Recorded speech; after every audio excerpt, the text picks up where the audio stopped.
मैं खाना काबा को ईंट से ईंट बजा दूंगा, इसका नामो निशान मिटा दूंगा। सानफेल, जब अल्लाह ने अपने घर की हिफाजत के लिए परिंदों का लश्कर भेजा। दिल दहला देने वाला वाकया। एक ऐसी रात जब आसमान पर अंधेरा छा गया, जमीन पर हाथियों की चीखें गूंज और एक अजीम लश्कर चंद लम्हों में राख का ढेर बन गया। क्या अब तैयार हैं इस तारीखी मुजिज़े की मुकम्मल कहानी सुनने के लिए? ये 570 अशारिया का साल था। अरब के सहराओं में एक नाम गूंज रहा था, अबरहा। यमन का हाकिम, हबशी नजाद, ईसाई मजहब का सख्त गिर पैरोकार। उसने सना में एक शानदार कलीसा तामीर करवाया, सोने, चांदी, जवाहरात से जड़ा हुआ, दुनिया की खूबसूरत तरीन इमारत। इसका ख्वाब था कि अरब के लोग हज के लिए मक्का की बजाय यमन आए, इस कुल्लिसे का तवाफ करें। मगर अरबों ने इसे कबूल नहीं किया। एक दिन एक गुस्से में भरा हिजाजी शख्स यमन पहुंचा।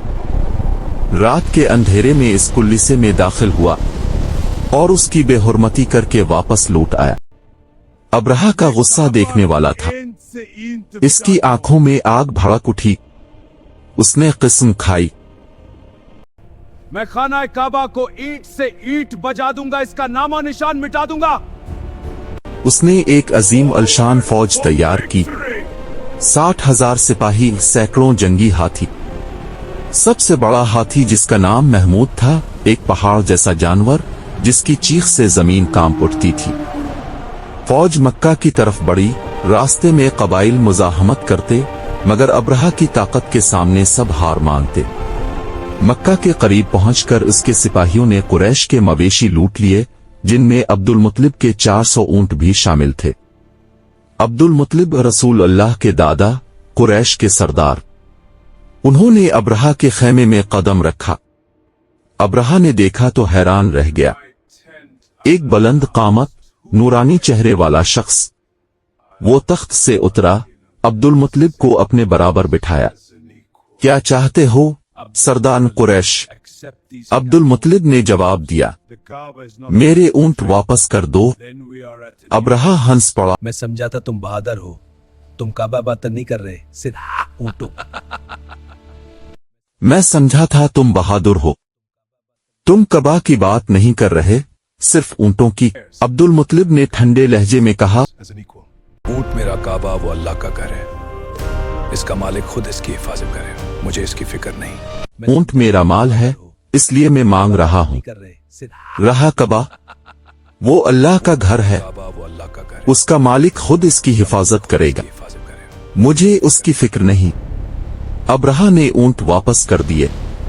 अब्दुल मुत्तलिब मक्का वापस आए।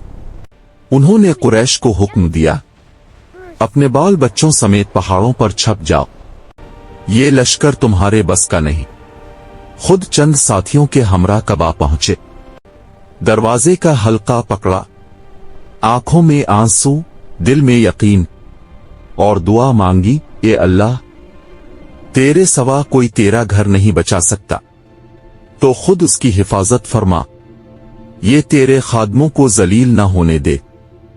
रात गुजरी, सुबह हुई। अबरहा ने फौज को हुक्म दिया, कबा की तरफ बढ़ो। मगर महमूद, वो अजीम हाथी, एकदम बैठ गया। जितना मारा, जितना ललकारा, वो ना उठा। दूसरी तरफ मोड़ा तो दौड़ने लगा, मगर मक्का की तरफ मोड़ते ही बैठ जाता, गोया कोई ताकत इसे आगे नहीं बढ़ने दे रही थी। और फिर आसमान पर अंधेरा छा गया। समंदर की तरफ से अबाबील परिंदों के झुंड उड़े चले आए, लश्कर की तरह।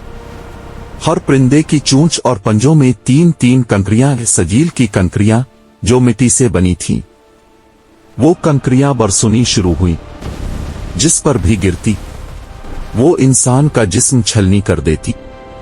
फैल सवारों के जिस्म छेद कर हाथियों के जिस्म से पार निकल जाती। चीखें, राहत, खून, और चंद लम्हों में अजीम लश्कर खाए हुए भूसे की तरह बखर गया।